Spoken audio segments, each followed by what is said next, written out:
सभी विद्यार्थियों को नमस्कार। मैं हूं अमित ठाकुर और आज हम आपकी कक्षा 12 की इतिहास की पाठ्य पुस्तक के 13वें पाठ महात्मा गांधी और राष्ट्रीय आंदोलन यानी Mahatma Gandhi and nationalist movement पर फिर से चर्चा करने समझने आए हैं। बच्चों, लास्ट क्लास तक हमने इस पाठ पर बहुत सी बातें समझी थी। आज हम उससे आगे चलेंगे।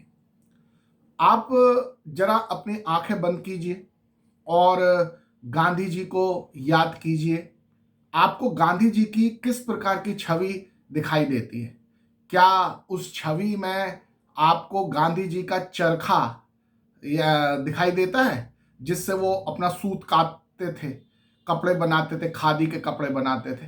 क्या आपको अचानक से उसकी याद आई? तो वो अवश्य ही आई होगी, क्योंकि गांधी जी ने जो राष्ट्रीय आंदोलन था, चरखे को उस राष्ट्रीय आंदोलन का ही प्रतीक बना दिया था।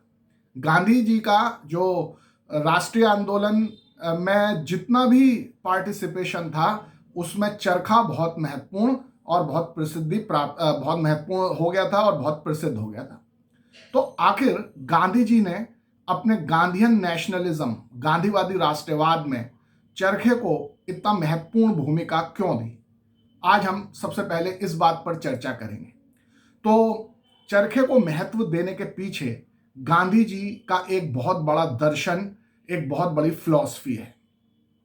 आपको ये बात ध्यान रखनी है कि उन्होंने 1909 में एक किताब लिखी थी, गांधी जी ने, हिंद स्वराज, और उसमें उनका पूरा दर्शन है कि वो क्या समझते हैं और उनकी नज़र में क्या चीज़ें होनी चाहिए। तो गांधी जी पश्चिमी सभ्यता के घोर विरोधी हैं। जो पश्चिमी सभ्यता में, यानी इंग्लैंड में, यूरोप में, अमेरिका में जो उत्पादन होता था वो मशीनों से होता था, बड़ी बड़ी फैक्ट्रियों में होता था, बड़ी बड़ी मशीनों का प्रयोग करके होता था।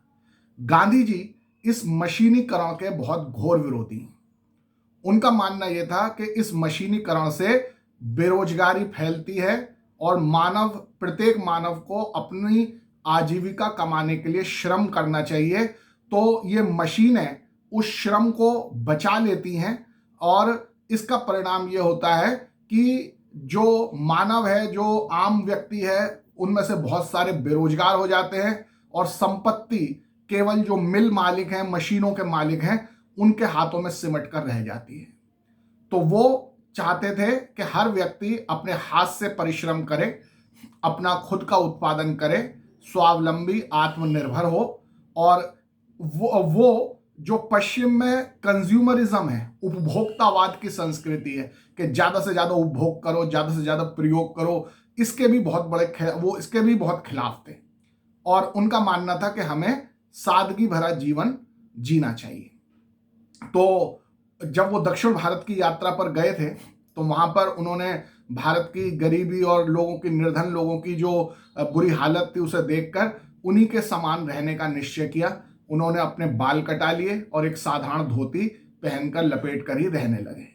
ये जो उनका नया रूप था, ये तपस्या और संयम, तपस्या यानी एसेटिज्म और संयम यानी एब्स्टिनेंस को प्रकट करता था।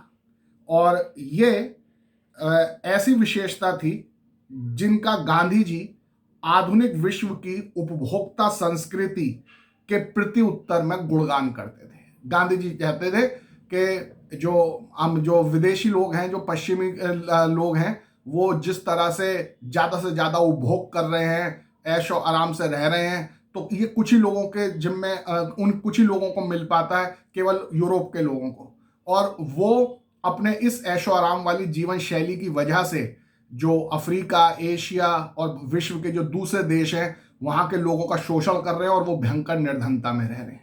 तो गांधी जी चाहते थे कि मशीनों का प्रयोग ना हो, बल्कि प्रत्येक व्यक्ति अपने हाथ से श्रम करे। तो इसलिए उन्होंने चरखे को महत्व दिया, क्योंकि चरखा एक ऐसा यंत्र है जो हर घर में प्रयोग किया जा सकता है और जिससे हर व्यक्ति श्रम करके अपने रोजी रोटी कमा सकता है।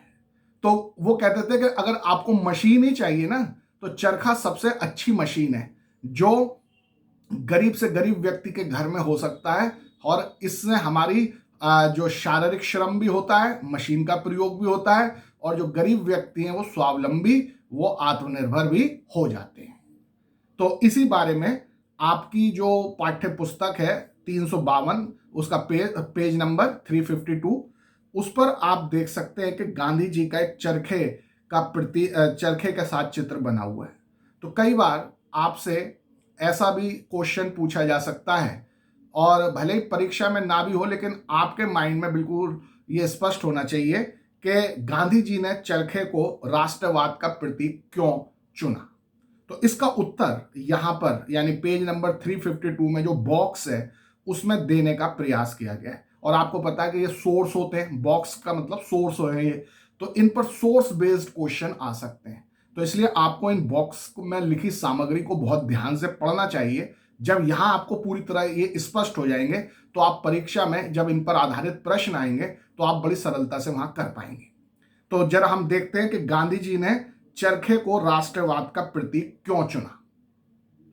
तो आपकी पुस्तक में ही लिखा है, महात्मा गांधी आधुनिक युग जिसमें मशीनों ने मानव को गुलाम बनाकर श्रम को हटा दिया था के घोर आलोचक थे। वो मशीनों के घोर आलोचक थे। वो उनके बहुत उनको क्रिटिसाइज करते थे मशीनों के प्रयोग को, मशीनें नहीं चाहते थे। उन्होंने चरखे को एक ऐसे मानव समाज के प्रतीक के रूप में देखा जिसमें मशीनों और प्रौद्योगिकी को बहुत महिमा मंडित नहीं किया जाएगा, यानी जहां पर मशीनों को और टेक्नोलॉजी को बहुत ज्यादा इंपॉर्टेंस वैल्यू नहीं दी जाएगी, उनकी बहुत प्रशंसा नहीं की जाएगी, ऐसा समाज वो चाहते थे। और ऐसा समाज कैसे आएगा? जब लोग मशीनों की जगह चरखे का प्रयोग करें। इससे भी अधिक, यानी चरखे को का और भी इससे ज्यादा भी क्या महत्व है, इससे भी अधिक चरखा गरीबों को पूरक आमदनी प्रदान कर सकता है, यानी उनको कुछ एक्स्ट्रा इनकम दिलवा सकता है। जैसे वो अपनी कोई खेती करता है व्यक्ति, कोई बर्तन बनाता है, कोई लकड़हारा है, कोई बढ़ई है, ये सब अपने अपने काम करेंगे और कुछ समय अगर वो अपने घर में चरखा भी चला लेंगे तो उनकी कुछ एक्स्ट्रा इनकम हो जाएगी। इसलिए भी वो चरखे को बहुत इंपॉर्टेंट मानते हैं। और चरखे की वजह से ये सभी व्यक्ति, आम व्यक्ति, गरीब व्यक्ति स्वावलंबी यानी सेल्फ रिलायंट, जो अपने आप पर निर्भर है, जो किसी के आगे हाथ नहीं फैलाते अपनी रोजी रोटी के लिए, ऐसे सेल्फ रिलायंट लोग, स्वावलंबी लोग बन जाएंगे चरखे का प्रयोग करके। तो हमें गांधी जी के चरखे के बारे में विचार कहां से पता चलते हैं? जैसा आप सबको पता है कि इतिहास के जो भी विद्यार्थी हैं वो ऐसे कोई थोड़ी कि सुनी सुनाई बातों को हम मान लेंगे कि हाँ भाई हमारे टीचर ने कहा है तो इसका मतलब यही होगा। टीचर ने भी कहां से कहा है, इतिहासकार जिसने किताब लिखी है उसने भी कहां से कहा है। तो इसके लिए कुछ सोर्सेज होते हैं जिन्हें हिस्टोरिकल सोर्सेज कहते हैं। तो हमें गांधी जी के चरखे के प्रति जो विचार हैं उनके बारे में जो जानकारी मिलती है वो स्वयं गांधी जी द्वारा उन्होंने एक समाचार पत्र निकालते थे गांधी जी, जिसे कहते थे यंग इंडिया। तो यंग इंडिया में वो अपने एडिटोरियल लेख लिखते थे, संपादकीय लेख लिखते थे, उसमें उनके विचार प्रकाशित होते थे। तो हमें इस यंग इंडिया में दो अलग अलग डेट्स पर चरखे के बारे में उनके द्वारा लिखे गए लेख मिले हैं और उनसे हमें पता चलता है कि वो चरखे को कितना महत्व देते थे और चरखे का प्रयोग करने के पीछे उनका क्या दर्शन था, क्या फिलॉसफी थी।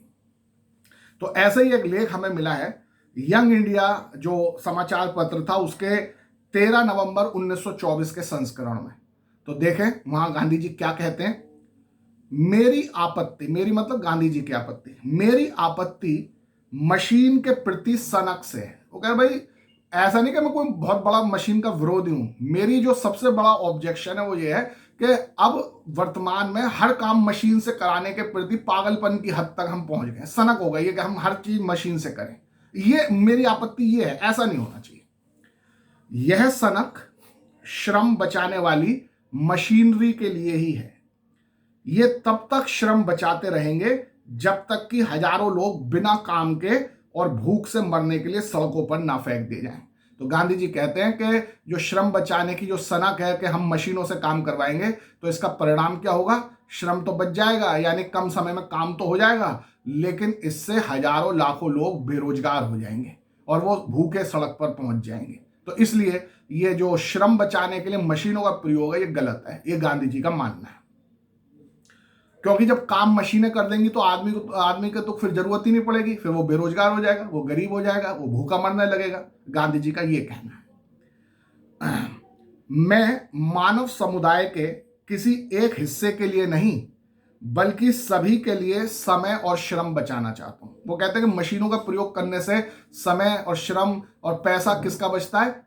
जो उद्योगपति है, जो पैसे वाला है, जो धनी व्यक्ति है, वो मशीनों के प्रयोग से धनी व्यक्ति और अमीर होता जाता है और जो गरीब व्यक्ति वो और गरीब होता जाता है। तो कह रहे हैं कि भाई मैं जो इस तरह से श्रम बचाने का जो हमारा मशीनों का प्रयोग करने का जो उद्देश्य है, तो ये उद्देश्य मैं तब सार्थक मानूंगा कि जब मशीनों से पूरे समाज को, हर व्यक्ति को फायदा हो, सब व्यक्ति अमीर बने, तब तो ठीक है मशीन का प्रयोग। लेकिन मशीनों के प्रयोग से अगर केवल अमीर लोगों को ही फायदा हो रहा है और गरीब लोग बेरोजगार होकर भूखे मर रहे हैं, तो मैं इसके बहुत खिलाफ हूं। ये गांधी जी कह रहे हैं। मैं धन का केंद्रीकरण कुछ ही लोगों के हाथों में नहीं बल्कि सभी के हाथों में करना चाहता हूं। तो गांधी जी का बिल्कुल स्पष्ट दर्शन है कि मशीनों के प्रयोग से क्या हो रहा है? धन का केंद्रीकरण अमीरों के हाथों में हो रहा है। केवल कुछ लोग जो अमीर हैं पहले से ही, वो और अमीर बनते जा रहे हैं, बाकी लोग गरीब होते जा रहे हैं। इसलिए मैं यानी गांधी जी मशीनों के विरोधी हैं और इसीलिए वो मशीनों की काट में चरखे का प्रयोग करवाना चाहते हैं, क्योंकि चरखे से क्या होगा? सब लोगों को रोजगार मिलेगा और जो संपत्ति है, आय है, वो किसी एक व्यक्ति, किसी अमीर व्यक्ति के हाथों में ही सिमट के नहीं रह जाएगी, बल्कि सब लोगों को समान रूप से, समाज के हर व्यक्ति को समान रूप से उसका बंटवारा होगा। तो एक समता मूलक समाज की स्थापना होगी। तो गांधी जी की नजर में चरखा क्या है? चरखा समता मूलक समाज का निर्माण करने वाला एक बहुत बड़ा औजार है, जो पश्चिम की उपभोक्तावादी संस्कृति के खिलाफ एक जो आम व्यक्ति का हथियार के रूप में प्रयोग हो सकता है। इसलिए गांधी जी चरखे का समर्थन करते हैं। तो ऐसे ही एक और लेख उन्होंने यंग इंडिया में ही छपा था उनका, और वो है 17 मार्च 1927 का। खद्दर, खद्दर मतलब खादी का जो कपड़ा होता है, तो खद्दर मशीनरी को नष्ट नहीं करना चाहता। यानी वो कह रहे हैं कि जो हम चरखे का प्रयोग करके खादी के कपड़े बनाते हैं, तो इसका मतलब ये नहीं कि हम कोई मशीनों को नष्ट करना चाहते हैं। तो खद्दर मशीनरी को नष्ट नहीं करना चाहता, बल्कि यह इसके प्रयोग को नियमित करता है, रेगुलेट करता है। यानी बहुत ज्यादा प्रयोग ना हो मशीनों का, केवल ये करता है। और इसके विकास को नियंत्रित करता है कि बहुत ज्यादा ये हर जगह यही ना छा जाए मशीनें, इस बात को कंट्रोल करता है। पूरी तरह नष्ट नहीं करता जो चरखा है मशीनों को। यह मशीनरी का प्रयोग सर्वाधिक गरीब लोगों के लिए उनकी अपनी झोंपड़ी में करता है। गांधी जी कह रहे हैं कि चरखा भी तो एक मशीन है, लेकिन ये एक ऐसी मशीन है जो गरीब से गरीब व्यक्ति भी अपनी झोंपड़ी में भी जिसका प्रयोग कर सकता है। तो मशीनों का एक समतामूलक वितरण अगर कोई चीज कर सकती है तो वो चरखा है। तो इसलिए वो चरखे का समर्थन करते हैं। पहिया अपने आप में ही मशीनरी का एक उत्कृष्ट नमूना है। तो वो कह रहे हैं कि जो पहिया है, जो चरखा है, वो अपने आप में एक बहुत अच्छी मशीनरी है। तो मैं मशीनरी का बिल्कुल विरोध, ऐसा नहीं कि मैं बिल्कुल उसे नष्ट कर देना चाहता हूं मशीनों को। चरखा भी एक मशीनरी है, लेकिन मैं ऐसी मशीन, चरखे जैसी मशीन का प्रयोग करना चाहता हूं जो गरीब से गरीब व्यक्ति के भी काम आ सके और जो गरीब से गरीब व्यक्ति को भी न्याय दिलवा सके, उसको भी समृद्धि दिलवा सके। तो इसलिए गांधी जी ने चरखे को राष्ट्रीय आंदोलन का प्रतीक बना दिया। तो अब मेरे ख्याल से आपको बिल्कुल स्पष्ट हो गया होगा, और ये इस पर सोर्स बेस्ड क्वेश्चन भी आ सकते हैं। और इसके अलावा जब आप 12वीं पास कर जाएंगे, कोई कॉम्पिटेटिव एग्जाम देंगे, तो वहां पर भी ऐसे बहुत सारे प्रश्न आते हैं। तो जब आपकी अवधारणा यहाँ बिल्कुल स्पष्ट होगी, आप वहां पर भी इन प्रश्नों का उत्तर दे पाएंगे। तो अब हम फिर से गांधीवादी राष्ट्रवाद जो है, गांधीयन नेशनलिज्म है, उसके प्रसार के कारणों पर चलते हैं। आपको याद होगा कि पिछली कक्षाओं में हमने बताया था कि जो गांधीयन नेशनलिज्म क्या है, पहले एक बार फिर से स्पष्ट कर दें। गांधीयन नेशनलिज्म यानी गांधीवादी राष्ट्रवाद का मतलब है कि जो गांधी जी के आने से पहले जो समाज के उच्च वर्ग के लोग, जमींदार, डॉक्टर, वकील, पत्रकार, इस तरह के जो लोग हैं, वो केवल अपने ड्राइंग रूम में बैठकर राजनीति करते थे और केवल वहीं से एक बार पूरे साल भर में एक बार इकट्ठा होकर कांग्रेस के सेशन में सरकार से प्रार्थना करते थे, सरकार को एप्लीकेशन देते थे, अर्जी देते थे और बस अपनी मांग मानने के सरकार उनकी बात मान ले। केवल वो अपने घरों में बैठकर, ऑफिसों में बैठकर ऊंची ऊंची बातें कर कर ही अपने कर्तव्य की इतिश्री समझ लेते थे। तो उसके मुकाबले में गांधी जी ने क्या किया? गांधी जी ने इस राष्ट्रीय आंदोलन में आम लोगों को, गरीब किसानों को, मजदूरों को, कामगारों को, आम घरों की महिलाओं को, विद्यार्थियों को, छात्रों को और यहाँ तक कि जो अमीर लोग भी थे जो पहले राष्ट्रीय आंदोलन से अपने आप को दूर रखते थे, जैसे कि जो उद्योगपति होते थे, उन सबको भी गांधी जी ने अपने राष्ट्रीय आंदोलन में शामिल कर लिया। यानी समाज के विभिन्न वर्गों को एक साथ लेकर गांधी जी ने व्यापक आंदोलन चलाया ब्रिटिश सरकार के खिलाफ। और अब ये आंदोलन केवल ड्राइंग रूम में बैठकर केवल पेटिशन लिखने, केवल एप्लीकेशन लिखने तक ही सीमित नहीं रहा, बल्कि ये आंदोलन सड़कों पर उतर आया। जुलूस, धरने, प्रदर्शन, पिकेटिंग, लाठीचार्ज जो होने लगे, लोगों को जेल में बंद किया जाने लगा, सड़कों, विदेशी कपड़ों का बहिष्कार, विदेशी माल का बहिष्कार, शराब की दुकानों पर धरना, इस तरह के प्रदर्शन, इस तरह के काम होने लगे। सड़कों पे आंदोलन उतर आया, पुलिस से टकराव होने लगा, जेलों में लोग जाने लगे। इस तरह के आंदोलन को हम क्या कहते हैं? Gandhian nationalism. तो उसके इस गांधीयन नेशनलिज्म के फैलने के क्या कारण थे? इसके कुछ कारण हम पहले देख चुके हैं। उसमें सबसे बड़ा कारण तो यही था गांधी जी का अपना व्यक्तित्व, जिसकी वजह से वो आम लोगों के साथ अपना तादात्म्य स्थापित कर पाए थे। और उनके बारे में इतनी ऐसी ऐसी अफवाहें चलती थी कि उनके पास चमत्कारिक शक्तियां हैं, ये सब हम देख चुके थे। अब अगला जो कारण है राष्ट्रीय आंदोलन के, गांधीवादी राष्ट्रवादी आंदोलन बन जाने के, तो वो है कि गांधी जी बड़े कुशल संगठनकर्ता भी थे। उन्हें पता था कि केवल एक व्यक्ति की लोकप्रियता से ही राष्ट्रीय आंदोलन अच्छे ढंग से व्यापक रूप से नहीं चल सकता। इसके लिए एक शक्तिशाली और कुशल संगठन बनाना पड़ेगा जिससे हम देश के दूर दराज के लोगों को भी अपने आंदोलन से जोड़ सकें।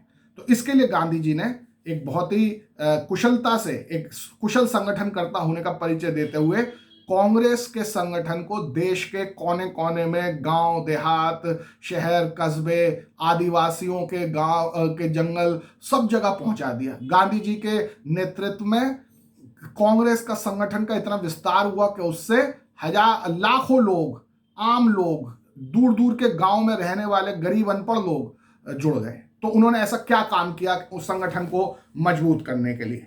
तो इस पर भी सवाल आता है कि गांधी जी ने कांग्रेस के संगठन को मजबूत करने के लिए, उसका व्यापक प्रसार करने के लिए क्या क्या काम किए।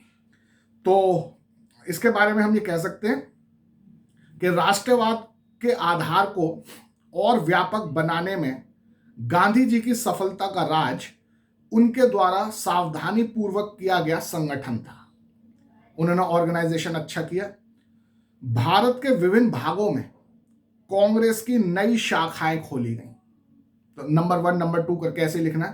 तो एक काम उन्होंने क्या किया, भारत के विभिन्न भागों में कांग्रेस की नई ब्रांचेस खोली गई। रजवाड़ों में, जो प्रिंसली स्टेट थे जहां पर अंग्रेजों का सीधा शासन नहीं था बल्कि वहां भारतीय राजा शासन करते हैं, उन्हें कहते हैं रजवाड़े, प्रिंसली स्टेट्स। तो रजवाड़ों में राष्ट्रवादी सिद्धांत को बढ़ावा देने के लिए प्रजा मंडलों की एक श्रृंखला स्थापित की गई। यानी इन प्रिंसली स्टेट्स में कांग्रेस की तरह का एक संगठन, प्रजा मंडल बना दिया गया। उनकी भी एक पूरी सीरीज, एक पूरी श्रृंखला बना दी और वो सब भी गांधी जी के राष्ट्रवादी आंदोलन से जुड़ते चले गए। यानी प्रिंसली स्टेट्स की जनता को भी गांधी जी ने अपने राष्ट्रीय आंदोलन में जोड़ लिया। इसके अलावा गांधी जी ने राष्ट्रवादी संदेश का संचार शासकों की भाषा अंग्रेजी की जगह मातृभाषा में करने को प्रोत्साहित किया। तो आपको याद है ना कि जो पुराने वाले गांधी से पहले के जो नेता थे वो तो सिर्फ इंग्लिश में गिटपिट करते थे और बस सारी बातचीत, सारे कम्युनिकेशन, सारे प्रस्ताव अंग्रेजी भाषा में होते थे। गांधी जी क्योंकि कांग्रेस के संगठन को आम जन के साथ जोड़ना चाहते थे, तो उन्होंने कांग्रेस के कामकाज के लिए जो अंग्रेजी की बजाय भारत की अपनी भाषाओं का प्रयोग करने पर बल दिया। इस प्रकार कांग्रेस की प्रांतीय समितियां ब्रिटिश भारत की कृत्रिम सीमाओं की अपेक्षा भाषाई क्षेत्रों पर आधारित थी। ब्रिटेन ने जो भारत के सूबे बनाए थे, प्रोविंसेस बनाए थे, वो कोई साइंटिफिक ढंग से भाषा के आधार पर नहीं बनाए गए थे। एक ही सूबे में अलग अलग भाषाओं के लोग रहते थे, तो वो तो ऐसे ही जैसे उन्होंने अपनी जल्दीबाजी में जैसा भी बिना खुद सोचे समझे प्रोविंसेस बना दिए थे। लेकिन गांधी जी ने अब बहुत सोच विचार करके, बहुत कुशलतापूर्वक संगठन करते हुए जो कांग्रेस की प्रदेश कमेटियां थी, उनका गठन भाषा के आधार पर किया कि भाई तेलुगु भाषा के जो भी क्षेत्र होंगे वो उनकी एक प्रदेश कांग्रेस कमेटी होगी, तमिल भाषा के जितने क्षेत्र होंगे उनकी एक प्रदेश कमेटी होगी। इस तरह से उन्होंने किया। तो इससे आम जनता जो गांधी जी से और कांग्रेस से जुड़ती चली गई और इस तरह से गांधीयन नेशनलिज्म का लगातार विस्तार होता चला गया। इन अलग अलग तरीकों से राष्ट्रवाद देश के सुदूर हिस्सों तक फैल गया और अब इसमें वे सामाजिक वर्ग भी शामिल हो गए जो अभी तक इससे अछूते थे, यानी जो अभी तक शामिल नहीं हुए थे राष्ट्रवादी आंदोलन में, गांधी के राष्ट्रवादी आंदोलन में। ऐसे लोग भी अब गांधी जी के साथ यानी कांग्रेस के आंदोलन में शामिल हो गए। ना केवल आम लोग, गरीब लोग को गांधी जी ने अपने राष्ट्रीय आंदोलन में जोड़ा, बल्कि जो अमीर व्यापारी थे, जो पहले अंग्रेजों के डर से अंग्रेजों के साथ ही रहते थे और कांग्रेस का विरोध करते थे, गांधी जी ने उनको भी कांग्रेस में जोड़ लिया, राष्ट्रवादी आंदोलन में शामिल कर लिया। उनको स्पष्ट रूप से ये समझ में आ गया, इन व्यापारियों को, उद्योगपतियों को, कि जब देश स्वतंत्र हो जाएगा तो जो सुविधाएं अभी अंग्रेज व्यापारियों को मिल रही है, अंग्रेज उद्योगपतियों को मिल रही है, वो सब भारतीय व्यापारियों को मिलेगी। इसलिए वो भी देश की स्वतंत्रता का समर्थन करने लगे और देश की स्वतंत्रता के लिए जो राष्ट्रवादी आंदोलन गांधी जी चला रहे थे उसमें वो शामिल हो गए। जीडी बिड़ला जैसे उद्योगपति तो खुलेआम कांग्रेस के समर्थक हो गए और खुलेआम वो आंदोलनों में भाग लेने लगे। लेकिन जो दूसरे उद्योगपति और व्यापारी थे, वो भले ही अंग्रेजों के डर की वजह से खुलेआम कांग्रेस में शामिल नहीं हुए, गांधी जी के साथ खुलेआम नहीं दिखते थे, लेकिन उनकी सहानुभूति और समर्थन गांधी जी को और राष्ट्रवादी कांग्रेस को मिलने लगा और वो धन से भी कांग्रेस की मदद करने लगे। वो चंदा भी खूब देते थे जिससे कांग्रेस की गतिविधियां का प्रसार हो सके। तो अब तक तो कांग्रेस के समर्थकों में कुछ बहुत ही समृद्ध व्यापारी और उद्योगपति भी शामिल हो गए थे, तो इनको भी शामिल कर लिया राष्ट्रवादी आंदोलन में गांधी जी के प्रयासों से। भारतीय उद्यमियों ने यह बात जल्दी ही समझ ली कि उनके अंग्रेज प्रतिद्वंद्वी आज जो लाभ पा रहे हैं, स्वतंत्र भारत में ये चीजें समाप्त हो जाएंगी और वो भारतीयों को ही मिलने लगेंगी।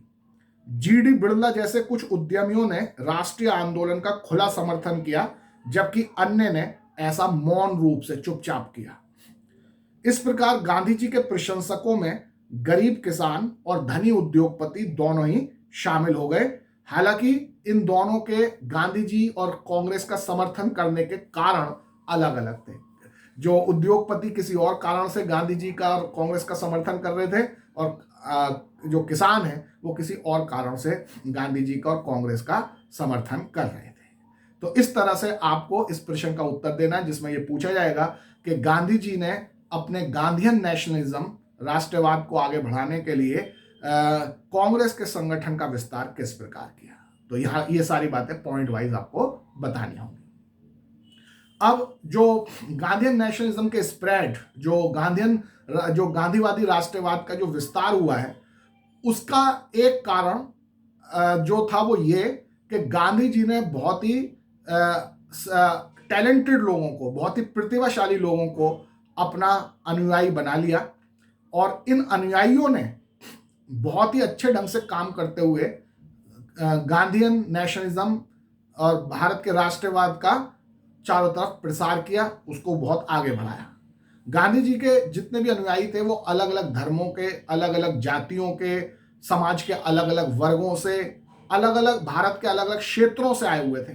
इसलिए इन सब ने भारत के समाज के सभी भारतीय समाज के सभी वर्गों को गांधीयन नेशनलिज्म से गांधीवादी राष्ट्रवाद से जोड़ने में बहुत महत्वपूर्ण भूमिका निभाई। तो इस पर भी एक क्वेश्चन आ जाता है कि गांधी जी के जो चेले थे, अनुयायी थे, शिष्य थे, उन्होंने किस प्रकार गांधीयन नेशनलिज्म, गांधीवादी राष्ट्रवाद के प्रसार में महत्वपूर्ण भूमिका निभाई। तो हालांकि इसका उत्तर में हम पेज नंबर 354 पर कह सकते हैं, हालांकि महात्मा गांधी की स्वयं बहुत महत्वपूर्ण भूमिका थी, लेकिन गांधीवादी राष्ट्रवाद, गांधीयन नेशनलिज्म का विकास बहुत हद तक उनके अनुयायियों पर, उनके चेलों पर, उनके शिष्यों पर निर्भर करता है। 1917 और 1922, 1917 एंड 1922 के बीच भारतीयों के एक बहुत ही प्रतिभाशाली वर्ग ने स्वयं को गांधी जी से जोड़ दिया। तो कौन कौन थे, उनका कुछ उदाहरण हम आपको देने हैं कि भाई कौन कौन शिष्य थे गांधी जी के जो बहुत ही टैलेंटेड थे। उनमें महादेव देसाई, वल्लभ भाई पटेल, जे.बी. कृपलानी, सुभाष चंद्र बोस, अबुल कलाम आजाद, जवाहरलाल नेहरू, सरोजनी नायडू, गोविंद वल्लभ पंत, सी राजगोपालाचारी और डॉक्टर राजेंद्र प्रसाद जैसे लोग शामिल थे। ये सब गांधी जी के अनुयायी थे और बहुत ही टैलेंटेड लोग थे। समाज के विभिन्न वर्गों से आए हुए लोग थे, भारत के अलग अलग क्षेत्रों से आए हुए लोग थे, अलग अलग धर्मों के, अलग अलग जातियों के और समाज के अलग अलग वर्गों से आए हुए थे। तो इन सब ने अपने प्रयासों से समाज के सभी वर्गों को गांधीयन नेशनलिज्म यानी भारत के राष्ट्रवाद से जोड़ दिया। तो ये एक बहुत इंपॉर्टेंट बात है। गांधी जी के ये घनिष्ठ सहयोगी विशेष रूप से भिन्न भिन्न क्षेत्रों के साथ ही भिन्न भिन्न धार्मिक परंपराओं से आए हुए थे। इसके बाद उन्होंने अनगिनत अन्य भारतीयों को कांग्रेस में शामिल होने और इसके लिए काम करने के लिए प्रेरित किया। तो ये बात आपको इस तरह से बतानी है। तो ये बात भी बहुत इंपॉर्टेंट है, वो भी क्लियर हो गई। अब हमने देखा कि जो असहयोग आंदोलन तो समाप्त हो गया और गांधी जी जो थे उन्होंने उनको जस्टिस ब्रूमफील्ड ने सजा भी दे दी 6 साल की।